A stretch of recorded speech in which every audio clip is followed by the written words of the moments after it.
Miss Nelson is Missing by Harry Allard and James Marshall. The kids in room 207 were misbehaving again. Spitballs stuck to the ceiling, paper planes whizzed through the air. They were the worst behaved class in the whole school. "Now, settle down," said Miss Nelson in a sweet voice.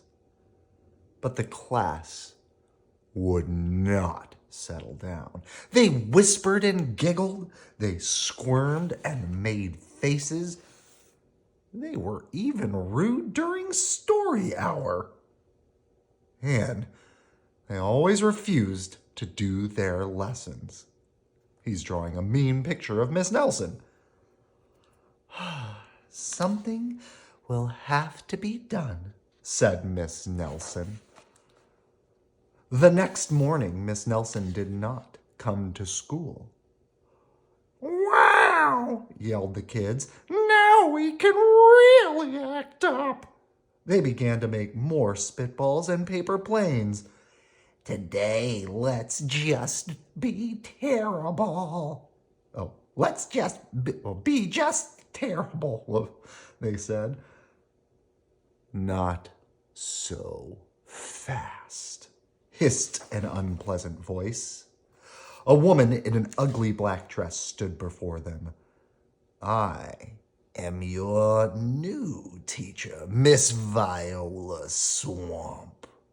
And she rapped the desk with her ruler. "Where's Miss Nelson?" asked the kids. "Never mind that," snapped Miss Swamp. "Open those arithmetic books."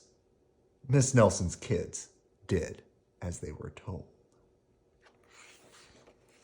They could see that Miss Swamp was a real witch. She meant business. Right away, she put them to work. And she loaded them down with homework.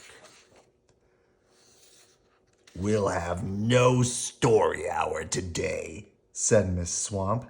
"Keep your mouth shut," said Miss Swamp. "Sit perfectly still," said Miss Swamp. "And if you misbehave, you'll be sorry," said Miss Swamp. The kids in room 207 had never worked so hard. Days went by, and there was no sign of Miss Nelson. The kids missed Miss Nelson. "Maybe we should try to find her," they said. Some of them went to the police. Detective McSmog was assigned to the case. He listened to their story and he scratched his chin. He said. "I think Miss Nelson is missing." Detective McSmog would not be much help. Other kids went to Miss Nelson's house. The shades were tightly drawn and no one answered the door. In fact, the only person they did see was the wicked Miss Viola Swamp coming up the street. "Oh, if she sees us, she'll give us more homework." They got away just in time. Maybe something terrible happened to Miss Nelson. "Maybe she was gobbled up by a shark," said one of the kids. But that didn't seem likely. This says sharks, very unpleasant. "Maybe Miss Nelson went to Mars," said another kid.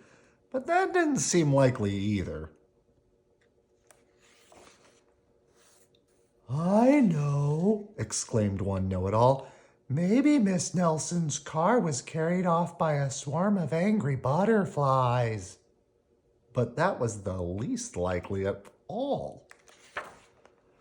The kids in room 207 became very discouraged. It seemed that Miss Nelson was never coming back, and they would be stuck with Miss Viola Swamp forever. They heard footsteps in the hall. "Oh, here comes the witch," they whispered. Hello, children, someone said in a sweet voice. It was Miss Nelson!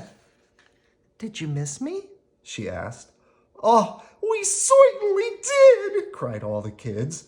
Where were you? Well, that's my little secret, said Miss Nelson. How about a story hour? Oh, yes, cried the kids. Miss Nelson noticed that during story hour, no one was rude or silly. What brought about this lovely change? She asked. Well, that's our little secret, said the kids. Back home, Miss Nelson took off her coat and hung it in the closet, right next to an ugly black dress. When it was time for bed, she sang a little song. I'll never tell, she said to herself, with a smile.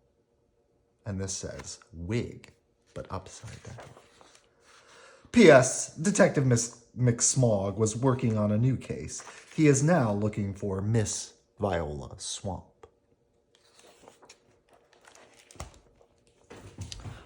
Good night. I love you.